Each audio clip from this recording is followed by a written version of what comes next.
بسم اللہ الرحمن الرحیم۔ السلام علیکم۔ آج میری بہو تیسرا بچہ جنم دے رہی تھی اور میں نے ابھی تک اپنی بہو کی شکل تک نہ دیکھی تھی، کیونکہ میرا بیٹا ہر وقت اپنی بیوی کو ٹوپی والے برقعے میں بند رکھتا، کہتا میری بیوی بہت نیک ہے، وہ کسی کے بھی سامنے نہیں آتی۔ میں ہر وقت سوچتی کہ بھلا بہو کا مجھ سے کیا پردہ، لیکن میرا بیٹا اس سے میرے سامنے بھی بغیر برقعے کے نہ آنے دیتا۔ یوں آج بہو نے تیسرا بچہ جنا تو میں نے چپکے سے نرس کو کچھ پیسے دیے اور کہا کہ میری بہو کو بے ہوشی کا انجیکشن لگا دو، میں نے اس کا صرف چہرہ دیکھنا ہے۔ کچھ دیر بعد نرس نے مجھے اندر بلایا۔ جو ہی میں نے بہو کا نقاب اتارا تو میرے پاؤں تلے سے زمین نکل گئی، کیونکہ وہاں تو میری عجیب و غریب بہو میرے سامنے چائے کا کپ رکھ کر بولی، امی آپ کو کچھ اور چاہیے؟ میں آج اپنے جذبات کو مزید قابو نہ کر پائی، اس لیے بولی ہاں چاہیے۔ وہ رک گئی اور بولی جی کہیے۔ میں بولی اپنا چہرے سے نقاب پلٹ دو، میں تمہیں دیکھنا چاہتی ہوں۔ میری بہو کی آنکھوں میں خوف اتر آیا تھا، وہ اپنا ٹوپی والا برقع سنبھالتی ہوئی بھاگ کر میرے کمرے سے نکل گئی تھی، جبکہ میں اندر ہی اندر جل کر رہ گئی۔ نہ جانے موسیٰ کو اس میں کیا نظر آیا تھا جو بیوی بنا کر گھر لے آیا۔ میری بہو کو بیاہ کرائے ہوئے 3 سال ہو چکے تھے، مگر آج تک میں نے اس کی صورت نہیں دیکھی تھی۔ خیر میں نے سر جھٹک دیا اور چائے پی کر آرام کرنے کے لیے لیٹ گئی تھی۔ موسیٰ کام سے لوٹا تو اپنی بیٹیوں کے ساتھ پیار کرنے لگا تھا۔ اللہ نے اسے 2 بار رحمت سے نوازا، وہ دونوں بیٹیاں بہو موسیٰ پر گئی تھی۔ میں دل ہی دل میں دعا کرتی تھی کہ ایک بچہ تو ماں پر چلا جائے، تاکہ مجھے علم تو ہو کہ میری بہو دکھتی کیسی ہے۔ موسیٰ میرے پاس آ کر بیٹھ گیا اور بولا، امی آپ نگین سے بار بار کیوں فرمائش کرتی ہیں کہ وہ آپ کو اپنا چہرہ دکھا دے؟ میں نے کتنی بار آپ سے کہا ہے کہ وہ مکمل پردہ کرتی ہے، نہایت پرہیزگار اور نیک بہو ہے آپ کی۔ آپ نے ہی تو نیک بہو کی فرمائش کی تھی، بھول گئی ہیں کیا؟ میں دل ہی دل میں کڑھ کر رہ گئی تھی کہ توبہ ہے آج کل کی عورتوں سے، ذرا ذرا بات شوہروں کو جا کر بتاتی ہیں۔ میں چپ کر گئی تھی، کیونکہ میں نے ہی موسیٰ سے کہا تھا کہ وہ جہاں مرضی شادی کر لے، جس لڑکی کو چاہے میری بہو بنا کر لے آئے، مگر اس میں فقط ایک خصلت ہونی چاہیے کہ وہ نیک سیرت ہو اور پردے کی پابند ہو۔ موسیٰ جب نگین کو بیاہ کر لایا تو ٹوپی والے برقعے میں یہاں وہاں گھومتی لڑکی کو دیکھ کر کبھی کبھار ترس آ جاتا تو کبھی کبھار ہنسی آ جاتی۔ مجھے تو یہی شک تھا کہ نگین یہ سب کچھ مجھے متاثر کرنے کے لیے کرتی ہے، لیکن اگر یہ ڈھونگ ہی ہوتا تو ان 3 سالوں میں کھل جاتا۔ اب بس بہت ہو گیا تھا، میں نے سوچ لیا تھا کہ کیسے بھی کر کے میں اس کی شکل دیکھ کر ہی رہوں گی۔ انہی دنوں میں مجھے موسیٰ نے خوشخبری سنا دی۔ وہ بولا، امی نگین امید سے ہے، آپ نے اس کا بہت خیال رکھنا ہے اور ہر دم دعا کرنی ہے کہ تندرست اور صحیح سلامت اولاد ہو۔ میں مسکرا دی تھی، میں نے دل سے موسیٰ کی اولاد کے لیے دعا کی۔ شام ہوئی تو موسیٰ کا فون مجھے آ گیا تھا۔ وہ بولا، امی آج شب میں کام کے سلسلے میں دوسرے شہر جا رہا ہوں، اب صبح ہی ملاقات ہوگی، آپ بس نگین کا خیال رکھیے گا۔ میں نے اسے کہا تم بے فکر ہو۔ تھوڑی دیر بعد ہی نگین بھی میرے پاس آ گئی اور بولی، امی موسیٰ تو گھر نہیں آئیں گے، آپ ایسا کریں اپنی دوا کھا کر سو جائیں، میں بھی آرام کرنے لگی ہوں۔ میں نے سر ہلا دیا تو وہ چلی گئی۔ میں شام جلدی ہی سو جانے کی عادی تھی، کیونکہ آدھی رات اٹھ کر تہجد کی نماز پڑھا کرتی تھی۔ ہر شب کی طرح جب میں نماز پڑھنے کے لیے اٹھ گئی، باہر جا کر وضو کرنے لگی تو مجھے سرگوشیاں سنائی دینے لگی تھی۔ میں بہو کے کمرے کے پاس سے گزری تو مردانہ آواز نے مجھے چونکا دیا تھا۔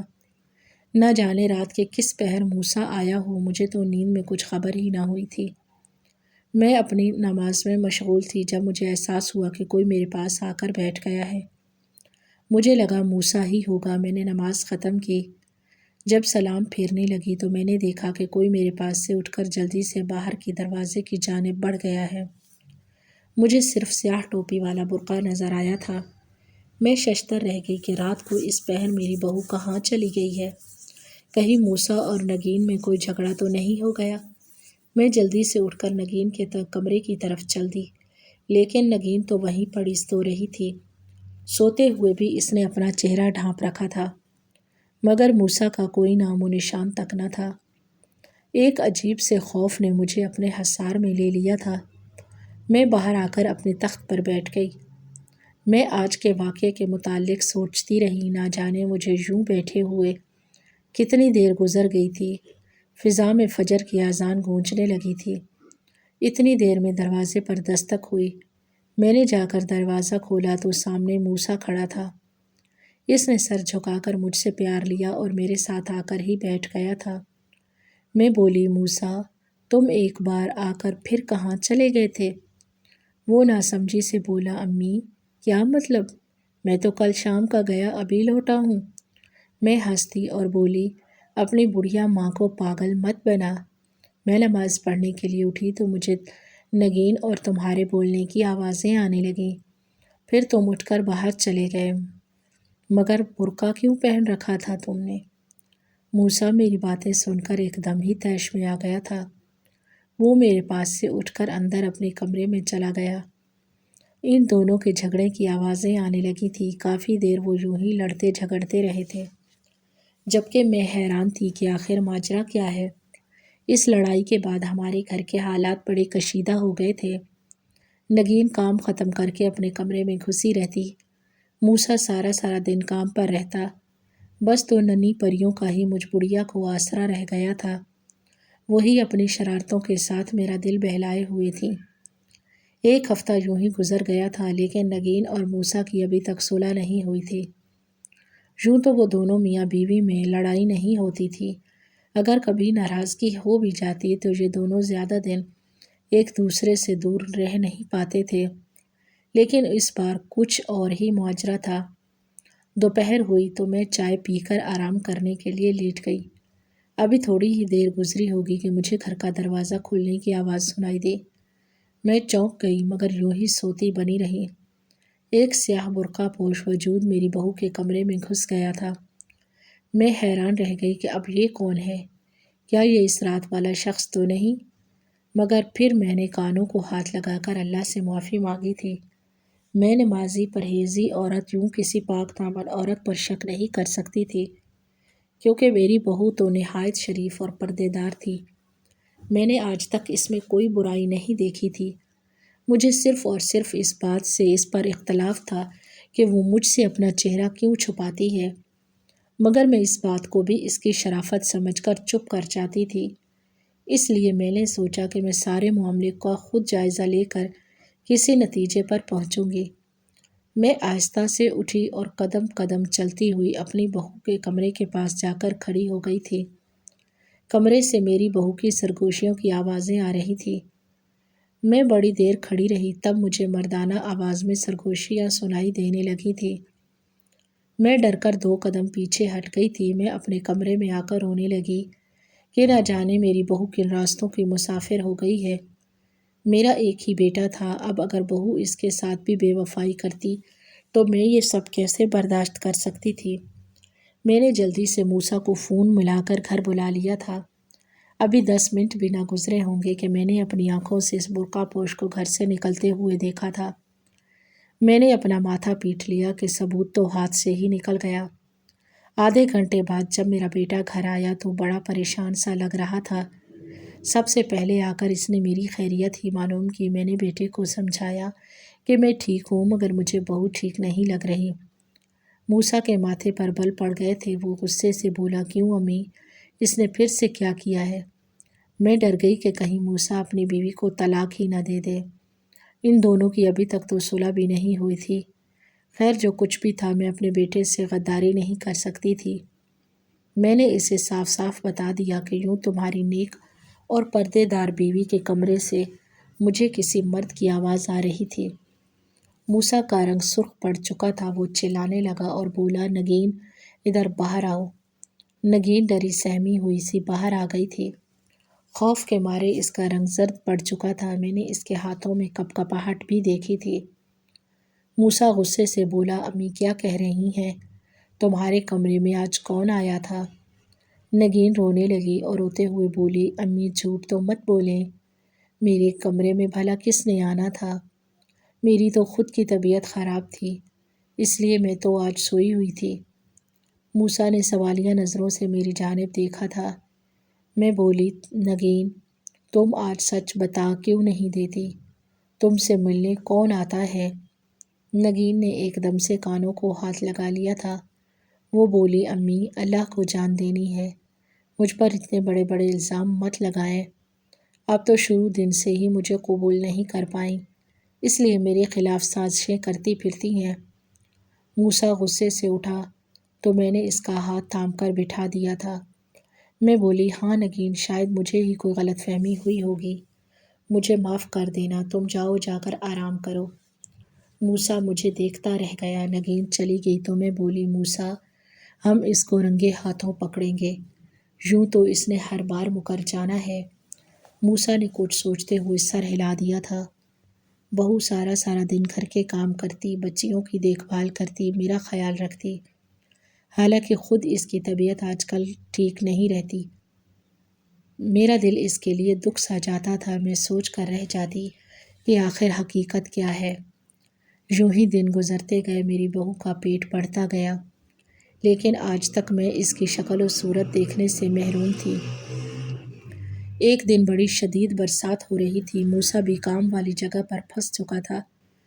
میں اپنے کمرے میں بیٹھی اذکار میں مصروف تھی جب میں نے کسی کو گھر میں داخل ہوتے ہوئے دیکھا تھا۔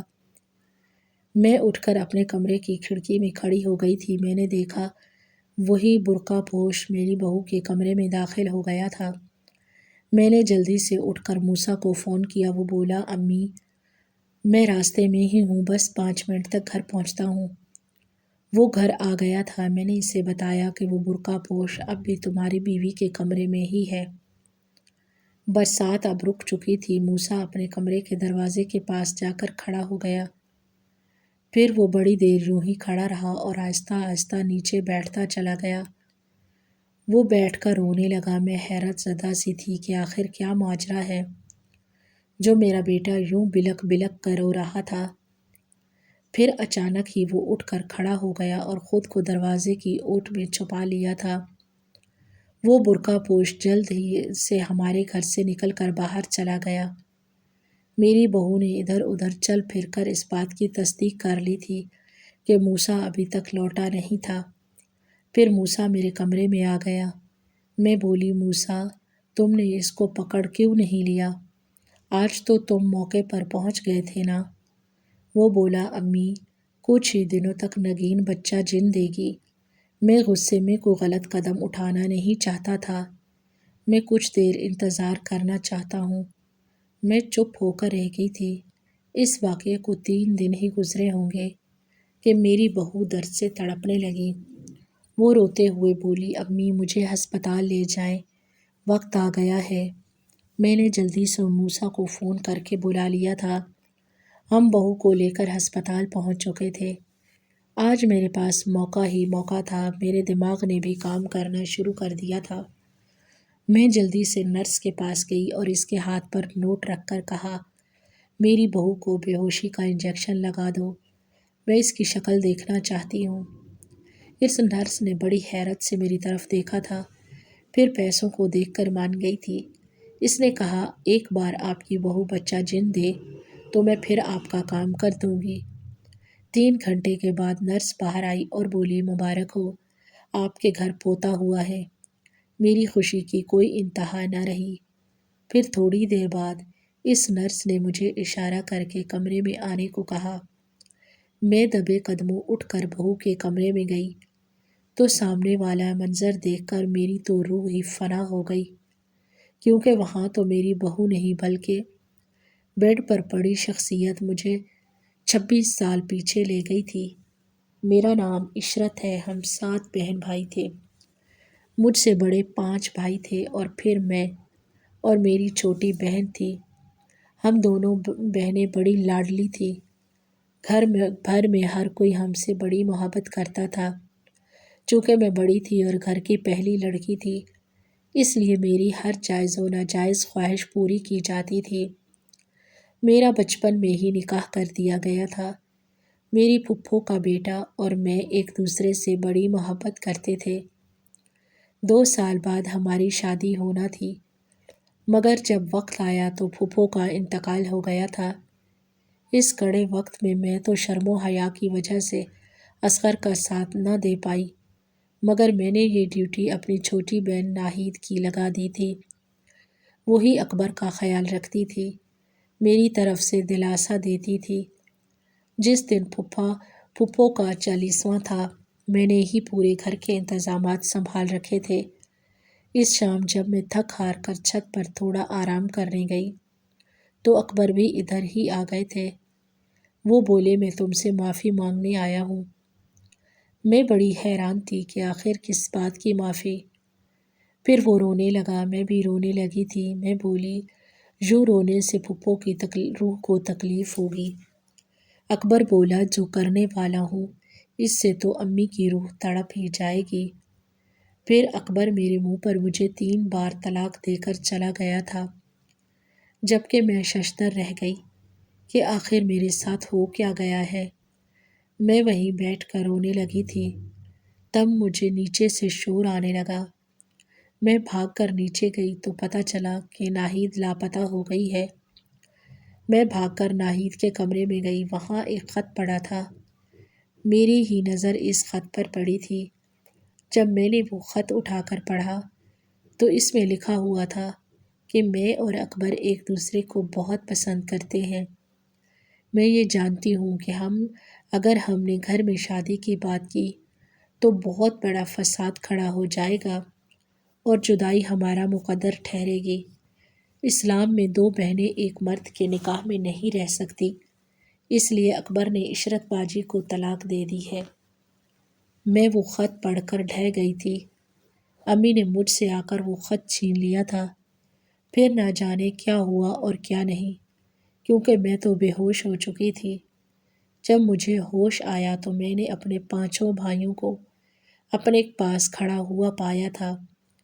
وہ مجھ سے عہد کرنے آئے تھے کہ وہ اکبر اور ناہید کو پاتال سے بھی نکال لائیں گے اور انہیں کڑی سزا دیں گے، مگر میں نے اپنے بھائیوں کے سامنے ہاتھ جوڑ دیے تھے۔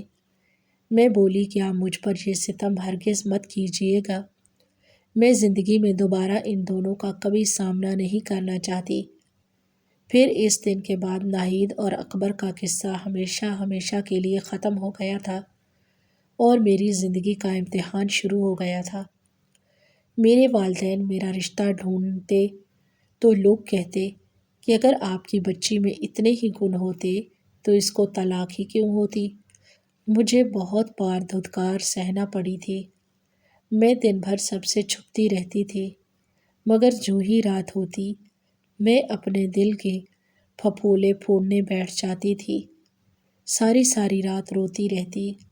پھر میرا امتحان ختم کر دیا گیا، میرے لیے شفیق کا رشتہ آ گیا اور میں شادی کر کے ان کے گھر آ گئی۔ انہوں نے مجھے دنیا بھر کا پیار دیا، چاہت دی، مجھے مان دیا، سب کچھ دیا، لیکن میں اندر سے وہ اذیت نہ نکال سکی جو مجھے میری بہن نے دی تھی۔ میں اپنے شوہر کو ہر لڑکی سے بچا بچا کر رکھتی تھی۔ مجھے ہر عورت پر شک ہوتا تھا، اس لیے میں نے موسیٰ کے لیے خود سے کوئی رشتہ نہیں ڈھونڈا تھا۔ میں نے شادی کا اختیار اس کے ہاتھ میں دے دیا تھا۔ میں بولی کہ تم ہی لڑکی دیکھ کر شادی کر کے بہو کو گھر لے آؤ، مگر میری ایک شرط ہے کہ لڑکی شریف ہو اور پردے دار ہو۔ موسیٰ نے میری بات کو پلو سے باندھ لیا تھا۔ وہ ایک بہت ہی زیادہ پردے دار لڑکی کو بیاہ کر لایا تھا، مگر آج اس لڑکی کے پردے کا بھی بھانڈا پھوٹ گیا تھا۔ میں خاموشی سے کمرے سے نکل گئی تھی۔ میں نے پوتے کو ہاتھوں میں لیا اور پیار کیا۔ موسیٰ بھی بہت خوش لگتا تھا۔ 3 دن کے بعد بہو گھر آ گئی تھی۔ اب وہ بہتر لگتی تھی۔ میں اس کے پاس ہی بیٹھی اپنے پوتے سے پیار کر رہی تھی جب میں بولی، ناہید کیسی ہے؟ میری بہو کی صرف آنکھیں ہی مجھے نظر آ رہی تھی، ان میں بڑی بے چینی سی تھی۔ وہ خاموش ہی رہی۔ میں بولی، سچ بتا کیوں نہیں دیتی؟ وہ روتے ہوئے بولی، ناہید تو 10 برس پہلے ہی کینسر کے مرض میں مبتلا ہو کر اپنی جان گنوا بیٹھی ہے۔ مرتے دم تک اس کے لبوں پر صرف آپ کا ہی نام تھا، امی۔ وہ کہتی تھی کہ مجھے عشرت باجی کی ہائے کھا گئی ہے، مجھے کچھ بھی نہیں ملا اس محبت سے، اپنے رشتے گنوائے اکبر کو پانے کے لیے، مگر اکبر بھی میرا نہ بنا۔ ناگین نہید اور اکبر کی بیٹی تھی۔ میں نے جب نرس سے کہہ کر اسے بے ہوشی کا انجیکشن لگوایا تھا تو میں بستر پر نگین کی جگہ ناہید کی جوانی کو دیکھ کر حیران رہ گئی تھی۔ نگین تو ہو بہو اپنی ماں کی کاپی تھی۔ نگین کی بات سن کر میں حیران ہو گئی تھی۔ میں بولی، کیا مطلب؟ نگین روتے ہوئے داستان سنانے لگی تھی۔ وہ بولی، میں نے جب سے ہوش سنبھالا تھا ہر وقت اپنے والدین کو لڑتے جھگڑتے ہی پایا تھا۔ ابو امی سے بیزار رہتے تھے، وہ اکثر کہتے تھے کہ میں نے تم جیسے کوئلے کی خاطر عشرت جیسا ہیرا گنوا دیا ہے۔ ابو آپ کو بھول نہیں پائے تھے، آپ کے رکھ رکھاؤ کے گرویدہ تھے۔ امی اسی غم کو دل سے لگا کر اس دنیا سے رخصت ہو گئی تھی۔ پھر میری اور موسیٰ کی شادی بھی بڑی اچانک ہو گئی۔ جب میں رخصت ہو کر آئی اور آپ پر نظر پڑی تو میری پوری کائنات ہی ہل کر رہ گئی تھی، کیونکہ آپ کی بہت سی تصاویر ہمارے گھر میں بھی موجود تھی۔ میں نے موسیٰ کو ساری داستان سنائی تو ہم اس فیصلے پر پہنچے کہ میں ہر وقت برقع پہن کر رکھوں گی، ورنہ بلا وجہ آپ کو اذیت ہوگی اور آپ مجھے طلاق دلوا دیتی۔ موسیٰ نے مجھ سے وعدہ لیا تھا کہ میں اپنے والد سے کوئی رابطہ نہیں رکھوں گی۔ میں نے یہ وعدہ نبھایا بھی تھا، مگر پھر ابو ضد کرنے لگے کہ وہ آپ کی ایک جھلک دیکھنا چاہتے ہیں، وہ آپ سے ملنا چاہتے ہیں، اس لیے ابو چھپ کر برقع پہن کر گھر آتے تھے۔ میں یہ بات موسیٰ سے اس لیے چھپاتی تھی کیونکہ موسیٰ مجھے میرے گھر والوں سے ملنے سے روکتے تھے۔ آہ، کیا تلخ ماضی میری نظروں کے سامنے گھوم گیا تھا۔ میں نگین سے بولی، نگین، میں نے اپنے پوتے کی خوشی میں اکبر اور ناہید کو معاف کیا۔ تم 100 بار جا کر اپنے باپ سے ملو، مجھے کوئی اعتراض نہیں، مگر میرے مرنے سے پہلے کبھی اپنے باپ کو اس گھر میں نہ آنے دینا، میں اس کا سامنا نہیں کر پاؤں گی۔ نگین نے اٹھ کر مجھے گلے لگا لیا تھا۔ موسیٰ نے بھی مجھ سے معافی مانگ لی تھی۔ میں نے دل بڑا کر لیا۔ میں ماضی کے ایک برے واقعے کو دوبارہ اپنی زندگی اجاڑنے نہیں دینا چاہتی تھی۔ میرا بیٹا، پوتیاں اور پوتے ہی تو میری زندگی ہیں۔